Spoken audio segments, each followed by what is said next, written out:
So welcome everyone. Thank you for joining our Lunch and Learn session. I'm very, very excited that all of you are here. My name is Guy Ronen and I'm ITEC's Global President. Thank you so much for being here and taking a part of this very special and important conversation. A special welcome to two of our founders that I believe are with us today, Ian Fuhrman and Bill Lippi. So if you are here, you can wave. And thank you for joining us. Also, please join me in welcoming Erez Vider, our Global CEO, Kevin Green, International Chair of the Board, and Amy Hendricks, our US Board Chair. To kick off things, I would like to welcome a very special person, Wendy Slavin, our Lunch and Learn Chair, New York Chair of the Board, and International Board Member. So Wendy, take it away and thank you. Thanks, Guy. Hello, everyone. Thank you for joining ITEC's Lunch and Learn series, bringing insightful and inspiring educational programs to you through the virtual lens of Israel Tennis Education Centers. Just a quick housekeeping reminder, we ask that everyone please stay on mute the entire call, and please be mindful that you are on video. There's a fly around me. Anyway, today, during our Lunch and Learn season finale, we are going to explore Israel's new landmark coalition and what it means for Israel, its Arab neighbors, and the West. Our special guests today are Khaled Abu Toameh and Lenny Ben David.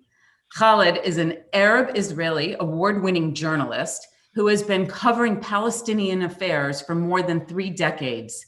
He is currently the Palestinian Affairs correspondent and analyst for the Jerusalem Post. Khaled previously worked as a senior producer for NBC News in the Middle East, and his articles have appeared in several media outlets around the world. Lenny Ben David is the director of publications at the Jerusalem Center for Public Affairs. He previously served as a senior Israeli diplomat in Washington. He is a public affairs consultant, writer, researcher, and historian of early photographs. We are honored to have you both here for today's conversation. And I'd like to introduce Dan Diker, author, senior research fellow at the Jerusalem Center for Public Affairs, and our vice chair of the ITEC International Board, who will moderate today's session. So thanks, Dan. Thanks everyone for joining. Take it away, Dan. Wendy, thank you ever so much for that wind up. And it's great to see our whole ITEC family, both in Israel, North America, and around the world. And it's such a great honor to be part of this conversation. I've had the honor of knowing both Khaled Abu Toameh and Lenny Ben David. Both of them are really two of the great intellectuals in Israel. And I think we decided to do this ITEC discussion, non-tennis discussion in the beginning, just to set a larger context for what ITEC does and is so important to the societal challenges that Israel faces right now. And therefore we thought about this really watershed moment, because as you'll hear in just 10 seconds, what we're seeing here from a societal point of view, social point of view, political point of view, really breaks all the rules in terms of government coalition making that we've known in the last 2.5 decades. So I'm going to turn to Minister Lenny Ben David, who was a senior diplomat in Washington in the late 1990s, an historian and a diplomat and really a great scholar. So Lenny, can you share a few minutes of your thinking with us about what makes this particular moment, this particular government coalition so unusual in the context of the last few decades of Israeli political and diplomatic history, specifically with regard to the Israel-US relationship? Thank you, Dan. Thank you, everybody, for hosting me. Before I discuss the Israeli coalition, I want to put it a little bit into an American context. In the United States, and my training is in US political science, every few decades there's something called a realignment, where the parties change and the constituencies change. When I was studying political science, there was an amazing gravitational pull in each party. In the Republican Party, you could have a conservative businessman and somebody from Main Street, USA, and a Wall Street liberal, and they were all pulled together. In the Democratic Party, you had a situation of ethnic communities in New York, you had labor unions in the Midwest, and you had a phenomenon in the United States, which may apply here in Israel too. And there was something called a yellow dog Democrat. What is that? A Southerner who said, I would vote for a yellow dog before I'd vote for a Republican. And so this was these were coalitions that formed for many years. You're experiencing something that is in the process of realigning, whereby you have a centrifugal force sending out these constituencies away from a base. And as a result, you can have a progressive in New York challenging a traditional Democrat in New York. This is a upheaval in the United States. I raise that because there is a potential in Israel for a reversal, whereby in Israel, we're going to see the gravitational pull. Maybe we've seen it already in the election, where there's a coalescing of constituencies who normally would not sit together. And as a result, you have in the coalition, you have settlers, you have right wingers, you have left wing progressives like Meretz, and you have an Arab party. So there's a pulling because of a common goal. Yeah, they all want a piece of the pie, but at least there's one pie. Sitting out there outside of the orbit currently is Likud. But I suspect that we're going to see a change from a personality-centered party to something that's more central. There's one other constituency that's out there that's not part of this coalition, and that is the ultra-Orthodox, who nevertheless make up at least 15% of the population. I suspect they will be pulled back into this coalition because they're also very pragmatic, and they want government funding for schools and for programs, and they have a huge birth rate. And as a result, they're interested in pulling together. And that's an optimistic thing that can happen, that we're going to start seeing some type of unity government. And I'm very hopeful that we'll see something like that.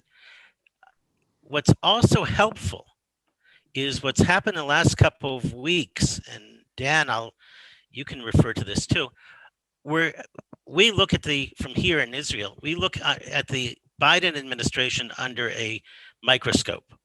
In the last couple of weeks, the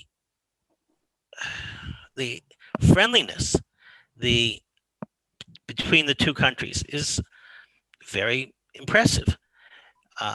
And we're seeing also, even in military cooperation, we're seeing it in policy. Who'd have thought that this US administration would attack Iranian allies in Iraq? I didn't expect it. So there's certain aspects of the Biden administration policies that here in Israel we're going to find, let's call it, interesting.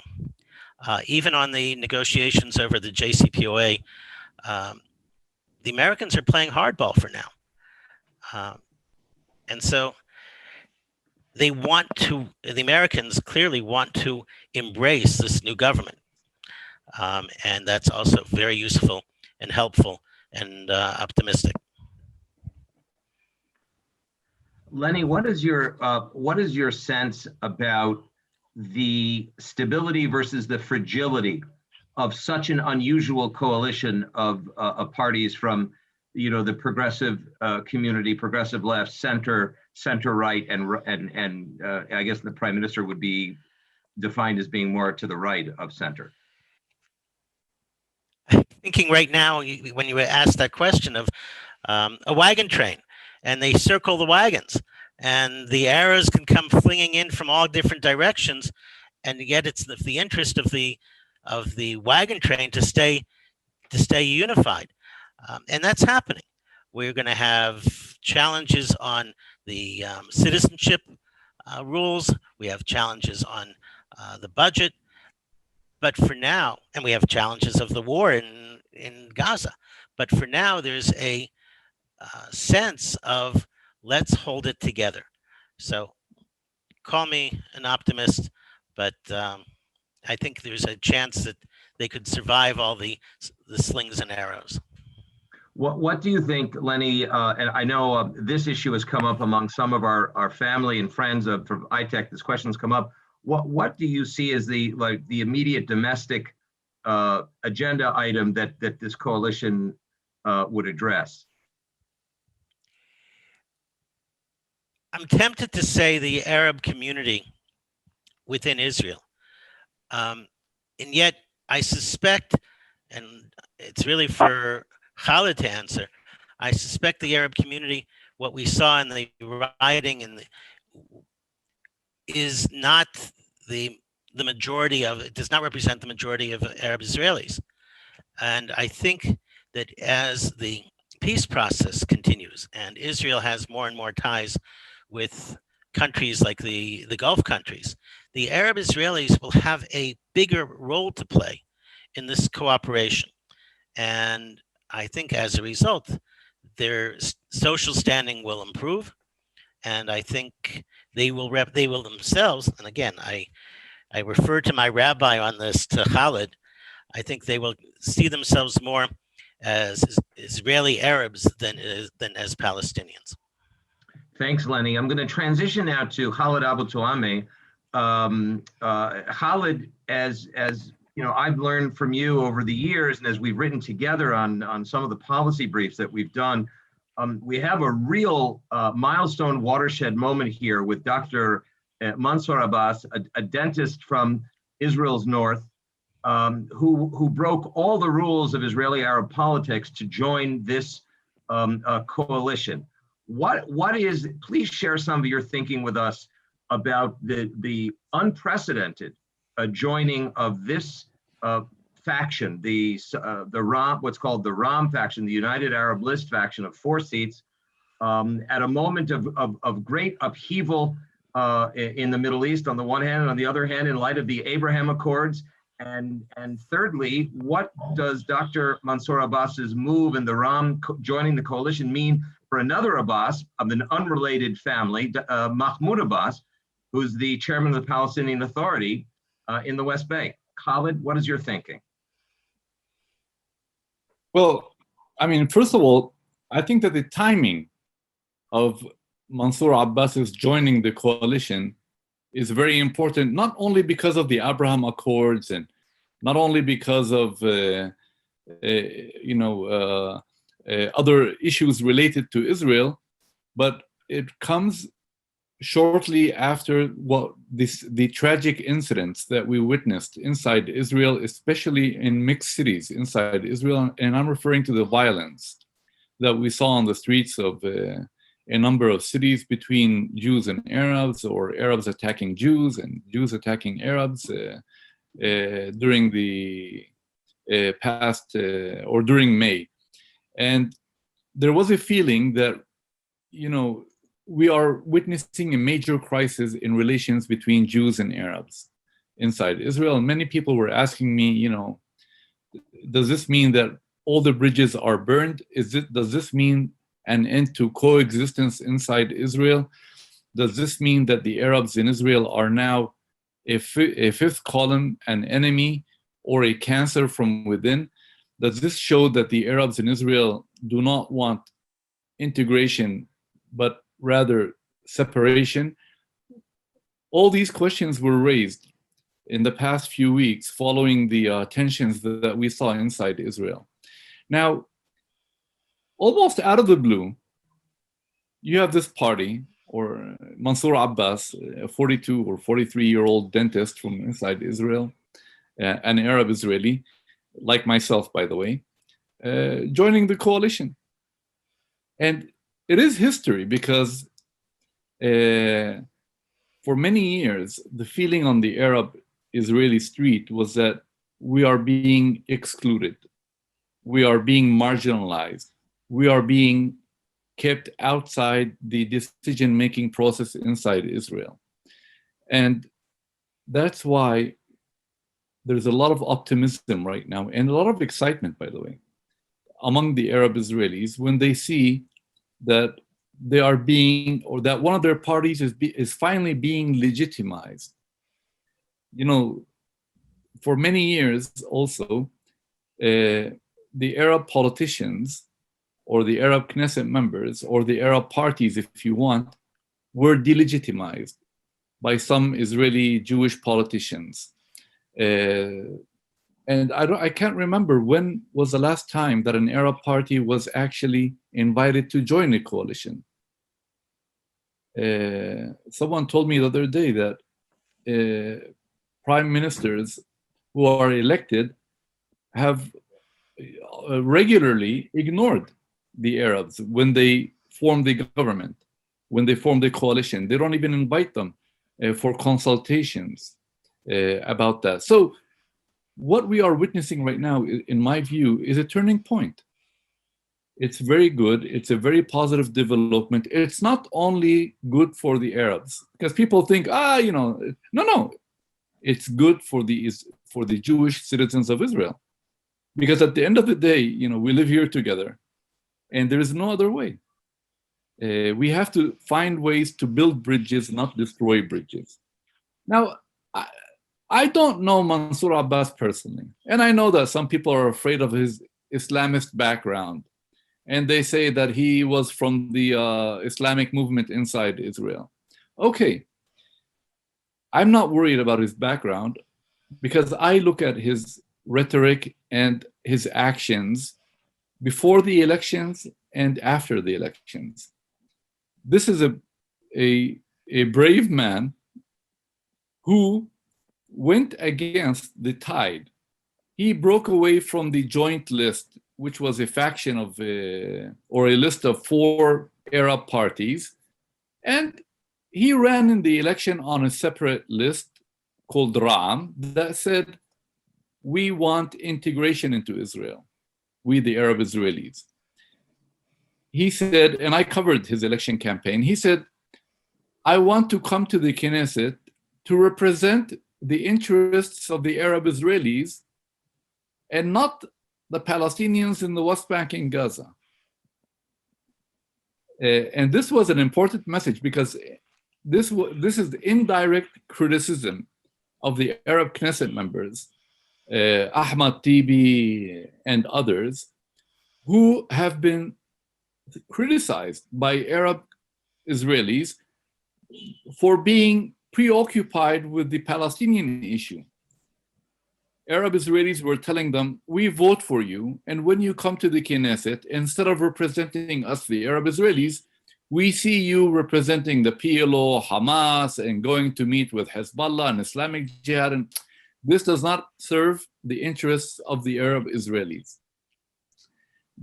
And that's why the joint list lost nearly half of its power in the Knesset to Mansour Abbas and other parties. So the Arab Israelis, if you want, are actually saying, we want to, our struggle is for equality, for an end to discrimination. We want to be treated as equal citizens. We want to feel that we are part of this state, and that we are not, guests over here, or that we are not secondary citizens or something like that. And the fact that now we have an Arab party inside a coalition is, as I said, is being well received by the Arab community. I even see that tensions have gone down. I see more talk about cooperation between Jews and Arabs. Every day I get many invitations to all kinds of meetings between Jews and Arabs talking about coexistence. Dan, in many ways, it's called the change government. And it has really brought a change in the general atmosphere over here. And I have to be honest with you also, and give credit to Benjamin Netanyahu, the former prime minister, because he was the one who legitimized the Arab Party. He was the one who said, I'm ready, or I'm prepared to sit with Mansour Abbas and an Arab party. So I also give him credit for this openness, for ending this boycott of the Arab parties, for sending a message to the Arab citizens that Israel wants to embrace them and not alienate them. It is in Israel's interest to embrace its Arab citizens and not alienate them. The overwhelming majority of the Arabs in Israel are loyal citizens who happen not to be Jewish. And I keep saying, don't judge me according to my religion. Judge me according to whether I'm a good citizen or not. If you want to go according to religion, I can bring you 10 Arabs who are much more loyal to the state of Israel than many Jews I've met in my life. So it's not about religion. I understand that there is a psychological barrier inside Israel between Jews and Arabs. I understand the fear of the Jews. I understand that many Jews no longer see a difference between Khaled, the loyal Arab Israeli citizen, and Ahmad, the Hamas guy from Gaza. They think we're just a bunch of Arabs who want to destroy Israel. And you know what? I can almost understand that fear. And I blame the leaders of the Arab community inside Israel for damaging relations between Jews and Arabs inside Israel, and for widening the gap between Jews and Arabs inside Israel. It is because of their fiery rhetoric against Israel. It is because of their actions against Israel that many Jews are afraid. So we are all hoping now that a new page is being opened, as they say in Hebrew, and that things will march in the right direction. And I am optimistic, by the way, because we've been living here for many years together, and I believe that the majority of the Arabs and the majority of the Jews inside Israel want to live, okay, maybe not peacefully, but at least these are ordinary people who want to wake up in the morning, send their children to school, go to work, and just have a nice time. So this is one Mansour Abbas who is moving in the right direction, sending the right message to both Arabs and Jews. Now there's another there's another Abbas, you mentioned him, the 86-year-old Palestinian president. I'm sorry to tell you, I don't have any good news. The man is still stuck back in the 50s and the 60s. He's still living with that mentality. We call it the Arab dictatorship mentality. This is it's one that believes in conspiracy theories. It's one that is not prepared to make any kind of compromise. It's not only about President Abbas, by the way. It's what President Abbas represents. And President Abbas represents the old guard of the PLO. We call them here the Tunisians. The PLO leaders and the PLO members who came from Tunisia, from other Arab countries after the signing of the Oslo Accords.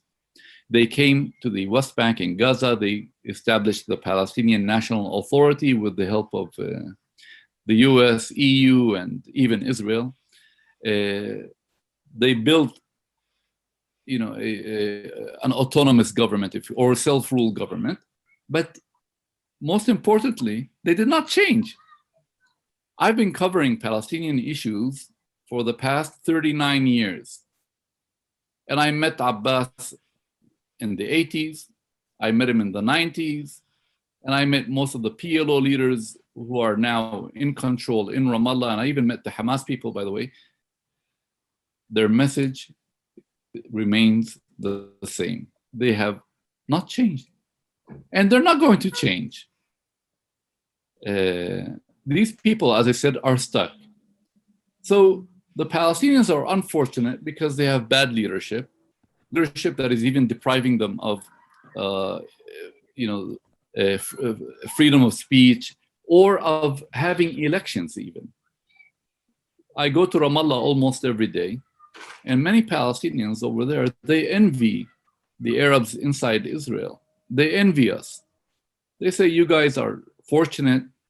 You have freedom of speech. You have freedom of the media.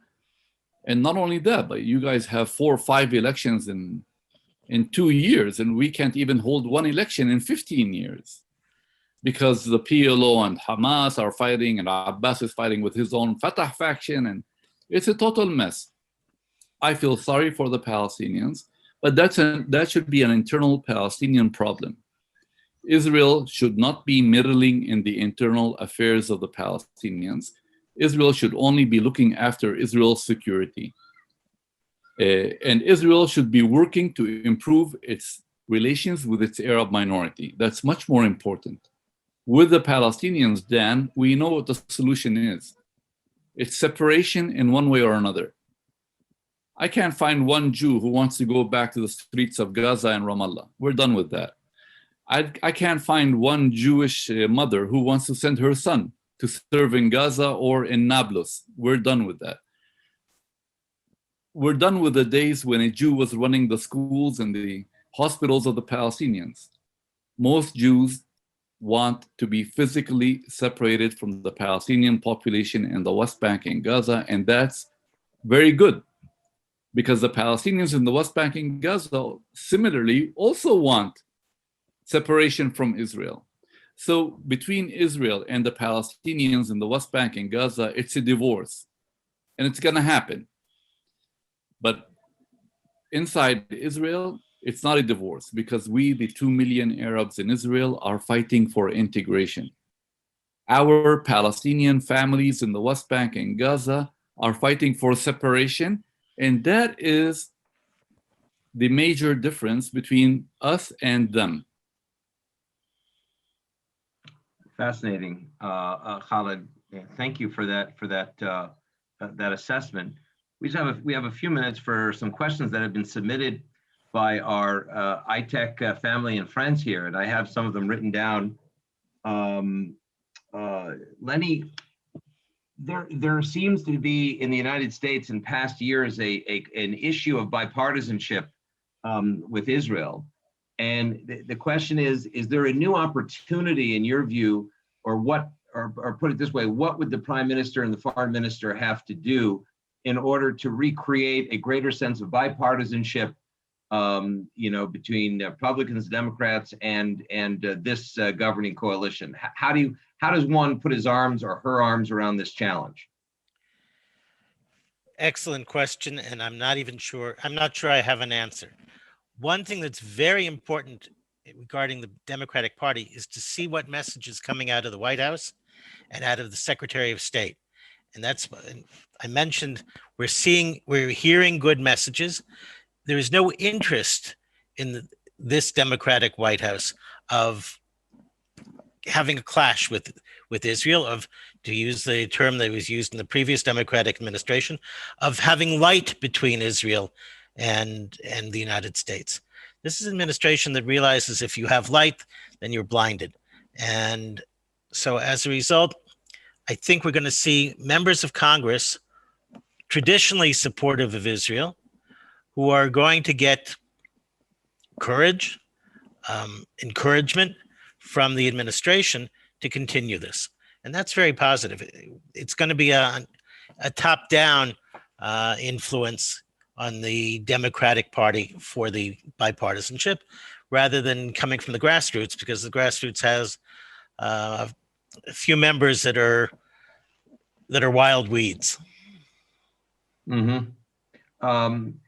Khaled, here's a question. When our neighbors in the West Bank, in the Palestinian Authority, see what Mansour Abbas and his Ram party have done in terms of what they say in the word in Arabic is tatbiya, or collaboration or cooperation in a coalition, what effect, what symbolic and psychological effect does that have, in your view, on the Palestinian Authority and the population under their governmental control?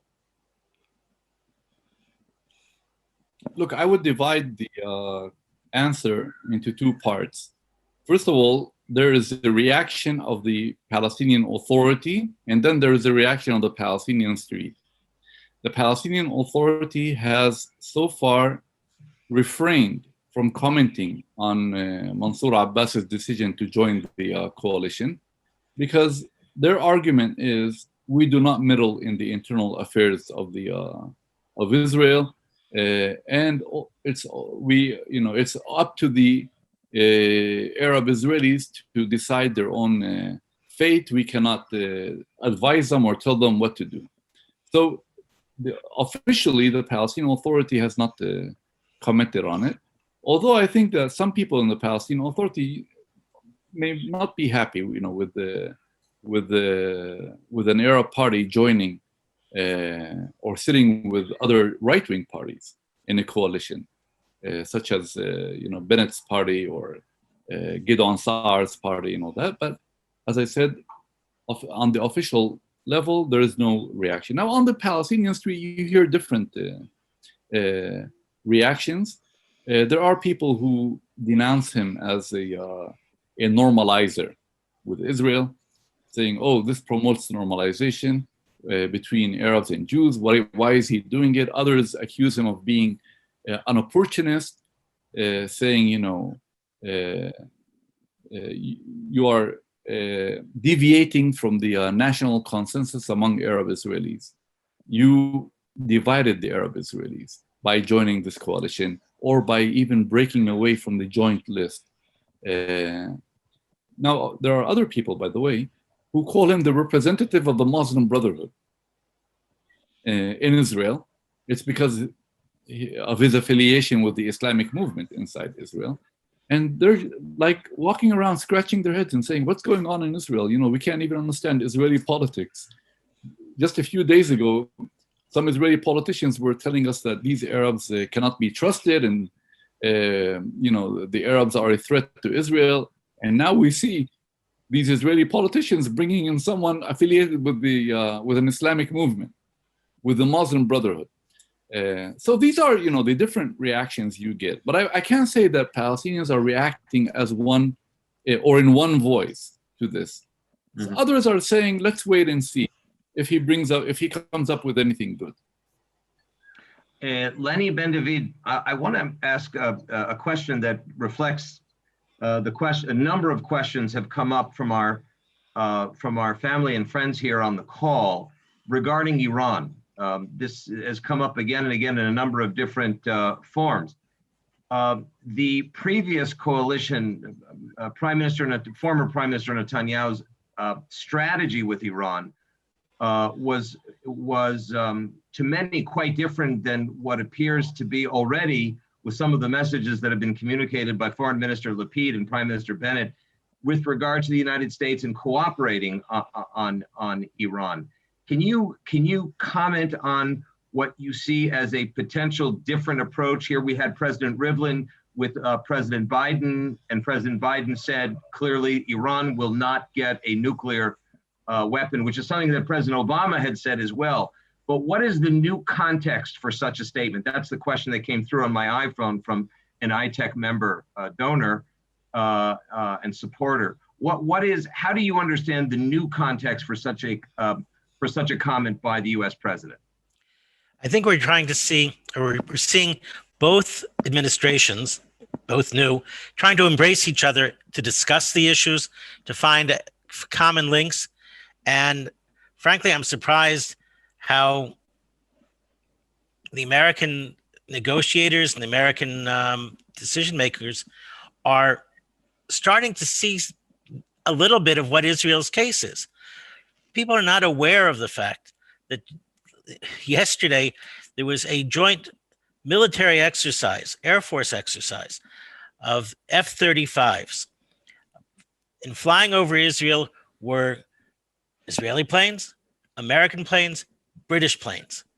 There's a new group of aircraft carriers that are likely to come into the Persian Gulf or into the Mediterranean. These are the actions of a American administration that calms Israel. We're not worried about the United States fleeing. You have the case of Afghanistan, but the Americans know that the Iranians are involved with the Taliban. The Americans know that Al Qaeda had members in Iran. and Americans know that the proxies are attacking American bases in Syria and Iraq. Previously, this was hushed up. And the Israelis, I think, are starting to see different tones and different music coming from the Americans. And the amount of visits to Washington of Gantz and of the Kochavi, the chief of staff, surprised me. And so I think it bears watching. For now, both sides have said, let's not bump heads until there's an issue over which somebody needs to bump ahead. Thanks. You know, Lenny and Khaled, one of the extraordinary developments of the last months, not only in Israel, but in the region, has been the Abraham Accords signed in September at the White House, September of 2020.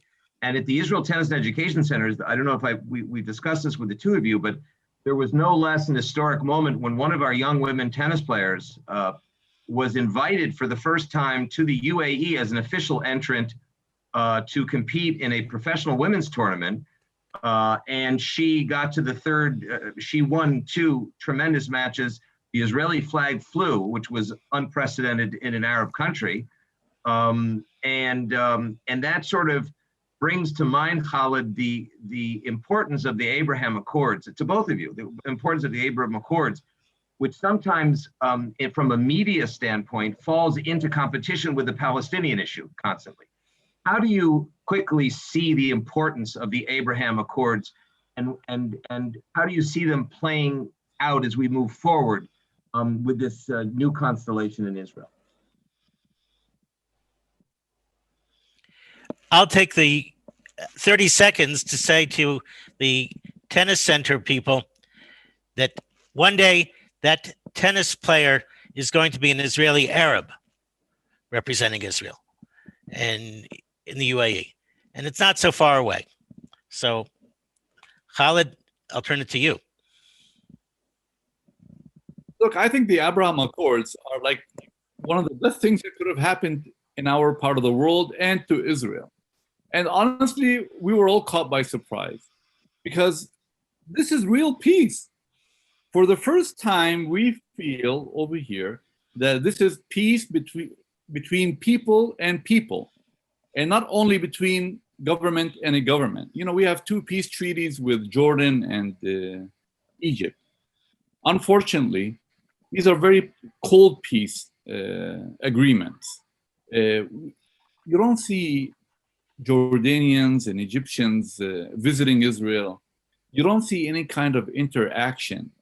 You don't see joint meetings between Israeli and Jordanian and Egyptian lawyers and journalists and things like that. In fact, and this is also ironic, in these two countries, Jordan and Egypt, the anti-normalization movement happens to be one of the strongest in the Arab world. And any citizen of these two countries who dares to engage in any form of normalization activity with Israelis is punished. If he's a lawyer, he gets kicked out of the bar. If he's a journalist, he gets fired from his newspaper for visiting Israel or even meeting with an Israeli.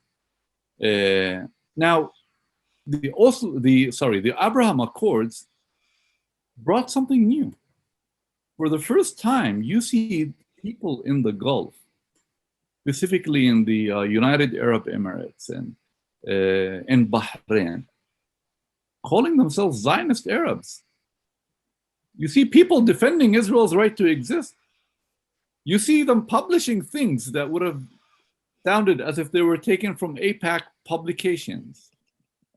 You see, I mean, during the last war, the number of Arabs in the Gulf who were denouncing Hamas for using children as human shields, and the number of Arabs in the United Arab Emirates who were criticizing Hamas for indiscriminately firing rockets at Israel was much higher than critics in Europe even, or in some European countries.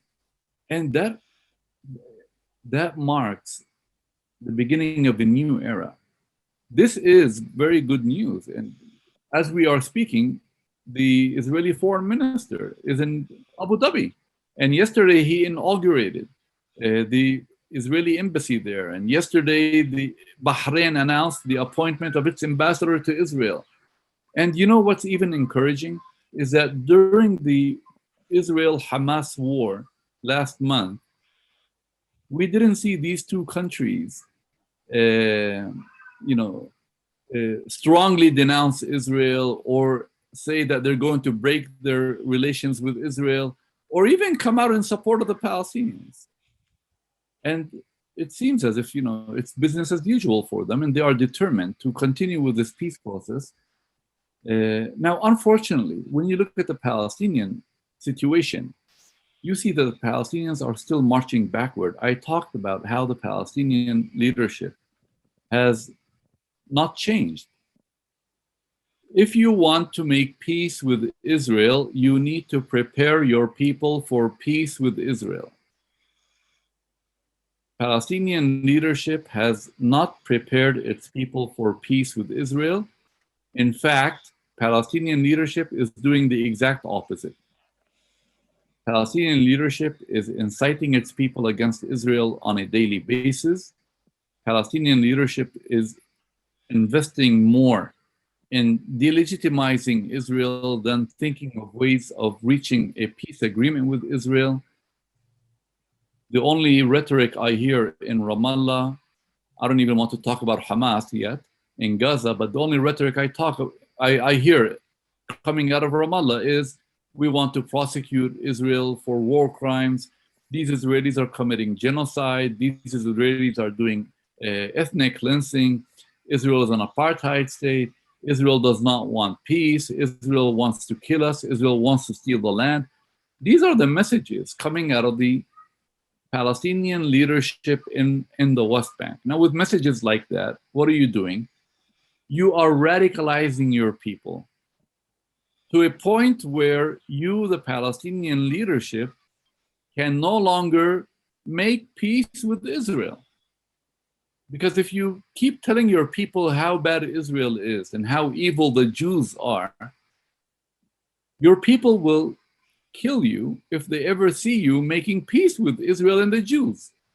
They will tell you, but you told us we should not trust Israel. So I'm sorry to tell you, but we cannot talk about any form of normalization today between Israel and the Palestinians. It's a totally different story. The Palestinians were the first, by the way, to condemn the United Arab Emirates and Bahrain for signing these peace agreements with Israel. And I personally covered demonstrations where they were burning the UAE flags and the pictures of the UAE and the Bahraini rulers in East Jerusalem, in the West Bank. And that's why the Arab world is turning its back on the Palestinians. Many Palestinians today feel isolated. They feel abandoned by their Arab brothers who are telling them, we are fed up with you. You guys, the Palestinians, are ungrateful. We have been helping you for many years. And when finally we want to take a decision that is related to our own sovereignty, you guys come out against us and you accuse us of being traitors. Get out of here. The Palestinian Authority was not even able to get the Arab League to condemn or oppose the normalization agreement between the UAE and Israel. And that sends a warning to the Palestinians from the Arab world. In order to change the situation, you need to change not only the narrative, but also the leaders who are in control. And that's not happening very quickly, unfortunately. So the good news there, Khaled, just to transition, because we're running a few minutes behind, the good news is really what's happening in Israel, which is this unprecedented moment of cooperation, partnership, and joint leadership, and so on and so forth. And I just want to take what Lenny Ben David said, is that we will have an Israeli Arab Wimbledon champion. In fact, many people here may know that was actually the words of no less than the mayor of Rahat, the Bedouin city in the south, who joined us for a day. Khaled, you wrote the definitive story for the Jerusalem Post just 2 weeks ago on that event, and he said that, if you will, it is no dream. and that he looks forward to the day when the Wimbledon champion will be an Israeli Arab man or woman. And this same thing has happened in Taipei, and it's about to happen in Nazareth. So there's a great moment happening of cooperation and collaboration and normalization in Israel. And that's what ITEC really has been about for the last 45 years. That's been the vision of ITEC that Bill Lippy and Ian Froman and Joe Shane and Harold Landisberg had laid out for this organization. And it's great to see now in Israel, 45 years later, that we're beginning to see the fruits of that. We have a very short video just to share with you 2 minutes. It's 2 minutes about this principle of inclusion, diversity, equality, integration, partnership. This is what we've been about for so long. So can we play that? Whoever's in charge of the video, you can press the button. Thank you, Aviva.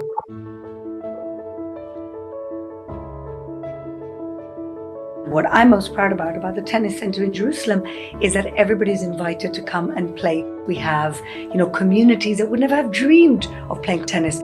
For example, the Ethiopian community, the Arab community in the city, up until now, up until the tennis center, have had less of equality of opportunity. It's the values that the tennis center imbues. So it's the value of teamwork, of healthy competition, of incentive, of discipline. And for Jerusalem, this is a very important, pivotal place of sport.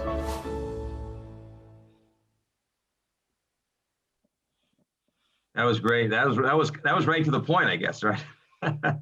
So I'd like to introduce a very special young man, Morris Ohayun, who has been the manager of the Jerusalem Center of the Israel Tennis Education Centers for a number of years. I've been very, very honored and fortunate to know Morris for several decades. And Morris has himself been the driving force behind a lot of the joint Jewish-Arab programs for children, encouraging this sense of partnership and living together and sharing a country. So Morris, can you raise your hand so I can see you somewhere? And there you are. Hi, Morris. And Morris, share with us just a little bit about the uniqueness of these types of programs that you have been the driving force behind in the Jerusalem Center. And of course, Jerusalem is really probably one of the crown jewels of Israeli Arab cooperation, of Jewish Arab cooperation. Hi, Dan. Hi, everybody.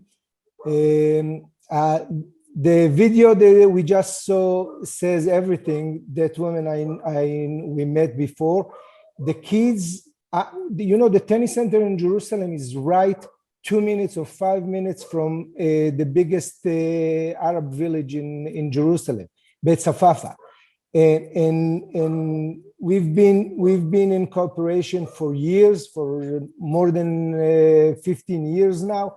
Kids from Beit Safafa or from East Jerusalem coming to play in Jerusalem through all obstacles. And God knows that were many obstacles during the years, and they kept coming because they know what the tennis center is meant for them and for us. So I think what the lady the video says everything that and Ian and Bill, I heard them many times, said that we putting the seeds on the ground for the upcoming leaders. Those kids, we have kids coming from kindergarten. They didn't come to play tennis, but they're going to be the upcoming leaders of their nations, of the Jews or of the Arab, and that's what is coexistence, starting from that age. And Morris, I know that you and Sophie have been very much behind the twin kindergarten program that started at ITEC Jerusalem and now is operating in 4 different centers. Is that right? It's true. It started actually in Jerusalem many years ago. Until Corona, until COVID, we had two pairs, 2 Arab kindergartens and 2 Jewish kindergarten. And now it's spread all over the country. Sophie can tell you even more than that. But we're very proud of that in Jerusalem, that program started in Jerusalem, which is the city of coexistence. And now it's all over the country. Sophie Katz, can you help us understand, give us a sense when you see women with hijabim coming down to the courts with their young children and everyone laughing and playing, what's the neshama, what's the soul of the program, and some of the details of the program, because it's really been one of the crown jewels of the Israeli Tennis Education Center's sense of inclusion, equality, excellence, and so on. Thank you, Dan. Exactly. The Twin Kindergarten program is really at the heart of the ITEC efforts in the coexistence field. The program was started around 10 years ago. We're so proud to have had over 4,000 children come through the program throughout the years in our different centers. Right now, as Dan said and Morris said, the program is active in 4 centers, mainly in the mixed cities in Israel, which are Jerusalem, Haifa, Akko, and Jaffa. The main goal of the program, as Morris was saying, is to bring children together from an early age. We really believe that those early years are the formative years for these children. And through the early childhood development tools that we give them and through our activities, we can really bring them together. And as Morris was saying, the children in Jerusalem, for example, who come from East Jerusalem or Beit Safafa have little to no opportunity to ever meet Jewish children from West Jerusalem. So really, we give them a unique opportunity to be able to meet on a neutral ground, to play together, to have fun, to learn basic motor skills activities. And really, like Dan was saying, when you see Af from Beit Safafa come and she meets Nurit from West Jerusalem and they become friends, it's really, that's the neshama of the ITEC and the neshama of this Twin Kindergarten program. And I want to quickly tell you a little bit, go even deeper into that and tell you that really the goal of the program has 4 levels. First and foremost, obviously, is to impact the children. We believe that this will have a long-lasting impact on their lives. We believe that by meeting when they're 4, 5, 6 years old, it will remove the negative stereotypes they learn and grow up with. Second of all, we aim to also influence the teachers. One of the most beautiful things you will see about this program is the friendships that are created between our kindergarten teachers.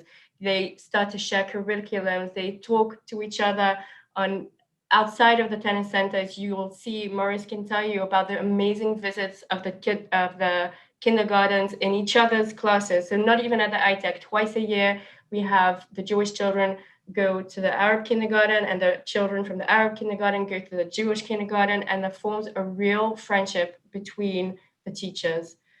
The third level that is really important to us is also the parents. The parents are an essential component of our programs, and in all our social impact programs throughout the centers, our aim is to impact not only the children themselves, but the wider community around them. And that's how we do it in the Twin Kindergarten program. We invite the parents to join us, to be a part of the activity. So often you will see mothers or fathers join in the circle of dancing you just saw in the pictures and learn with the children together. Finally, the last sphere of influence, as I call it, is really within the municipality and the local city. The Twin Kindergarten program is a program that all the municipalities in our mixed cities want to have. It's really for them, it gives them a sense of pride. It puts their city on the coexistence map, and that's part of what we do. And for sure, Morris will be able to tell you how important the program is to the city of Jerusalem as a city. I just want to tell you one quick last thing. 2 weeks ago, we had an event, a relaunching event in Akko for the Twin Kindergarten program. And after what happened there in the last military operation, a lot of parents didn't want to come. And it was really hard for us to pull this event together. The teachers were worried. There was a sense of uncertainty, and the manager there, Moshiko, and our social impact director, Shuki, did an amazing job of pulling this together. And you would imagine, after everything that happened in the city, 120 children came with the parents, with their teachers, with officials from the municipality, from the Ministry of Welfare, from the Ministry of Education in Akko, and they came all together and they danced together to Israeli songs, to Jewish songs, to Arabic songs. And it was just an amazing event. And it really speaks to the heart of what the ITEC is all about and what the Twin Kindergarten program is all about.